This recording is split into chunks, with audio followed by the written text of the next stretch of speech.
I'm very different. I know people don't like the idea of a police nanny state. I want cameras everywhere because I'm not committing crimes. And if someone's hitting me, I want cameras everywhere. Yeah. So that's what I highly recommend, guys. Remember the 3 rules that I tell guys: do not send lascivious messages. Let me say this, and I know I'll catch a lot of heat for this, but I don't care. Like, I don't care if you guys disagree with me. This is absolutely true. The vast majority of time, if a woman claims that she was raped, it's true. That happened. The vast majority. But there's a good 5 to 8%, and this has to do with women retconning what happened the night before, saying, I don't remember, I was drugged when they weren't drugged, or their boyfriend finds out that they ended up going up with a guy, and they come back, and that because of that, or borderline personality disorder or something like that, and they are falsely accusing a man of rape when that didn't happen. Even just humiliation of it getting out, like people be saying that but too. The problem is that 5 to 8% is enough to destroy a man's life, and it does.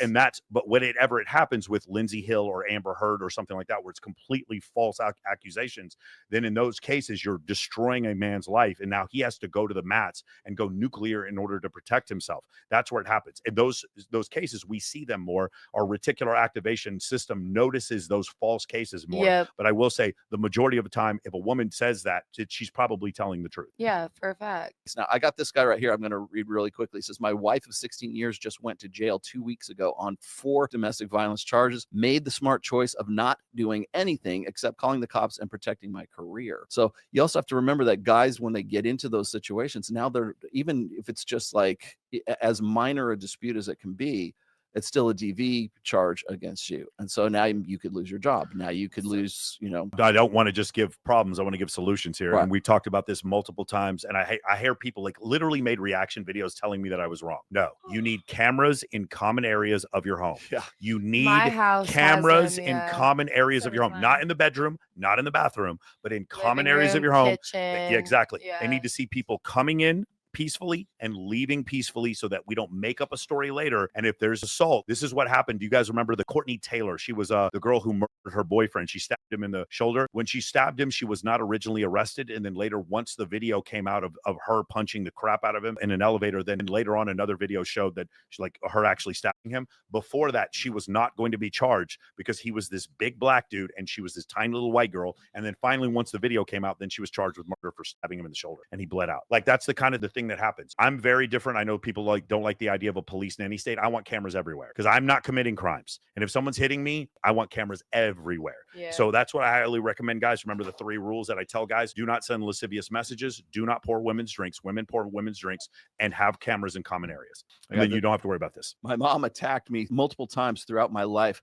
called the police on me repeatedly, threatened me with knives and otherwise. I nor anyone else ever called the police on her. I just left. Yeah.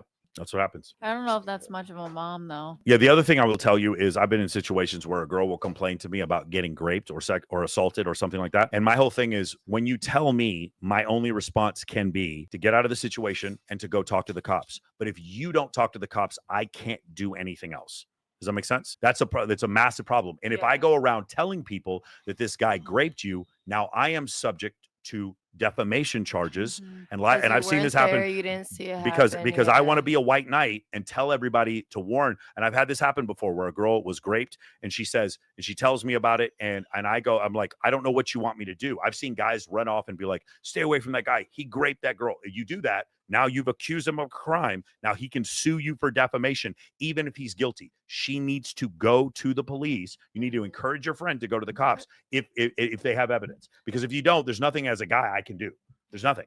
I can keep them away from you, maybe, but that's about it. She needs to remove herself and go and get a SANE kit done. Yeah. Well, there's this thing, it's called the Duluth model of feminism. And it's been going on really, I think it got standardized during the mid 80s. And what I mean by that is it's been standardized in our government policy, primarily amongst like police officers and emergency responders and stuff like that. And so the presumption is that because the male is always larger, stronger, has more upper body strength, whatever else, is more prone to violence, is more prone to anger, fits of anger or whatever, that they are always, if there's any question as to whether or not it was in domestic disputes and stuff like that, there's any kind of question, the automatic response is to remove the man from the home. Yes, male presumption. Yeah, it's a presumption of male guilt. Yeah, for sure. Presumption of just male. like we have maternal presumption when Right. it comes to custody cases. Right. Unless the woman has done something to being an unfit mother in general, even though legally maternal presumption doesn't exist anymore, in general, women are going to win custody. I had a long time ago, I had a friend of mine who got removed from the home because he got into an argument with his wife. His wife was drunk and wanted to take the car. She was drunk, and he was like, "No, you're not taking the car." She had the keys in her hand, and he snatched the keys from her, Which, so that as she he wouldn't- should, yeah. which is now assault. And now he didn't go to jail, but he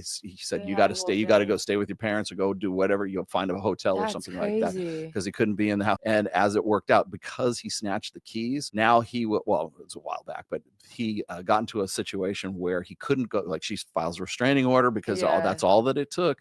And now he's paying rent on a place that he can't live in, for a car payments that he can't drive, because now it's her car, and can't see his kids. And this went on for probably about 6 or 8 months until they got it all settled out, but that's all it took, was just snatching keys. Yeah. Well, who's in charge of making these laws? What's up with the legal system? That's not on well, women. Yeah, you know well, what I no, mean? but the presumption, the majority of voters are female. the presumption of Men the go- presumption of no, anger, the men don't presumption vote. I want of my physical way. violence is all. It's never the other way. And I mean, Yeah. maybe there's some merit to that. But the thing is that that's always going to be the case.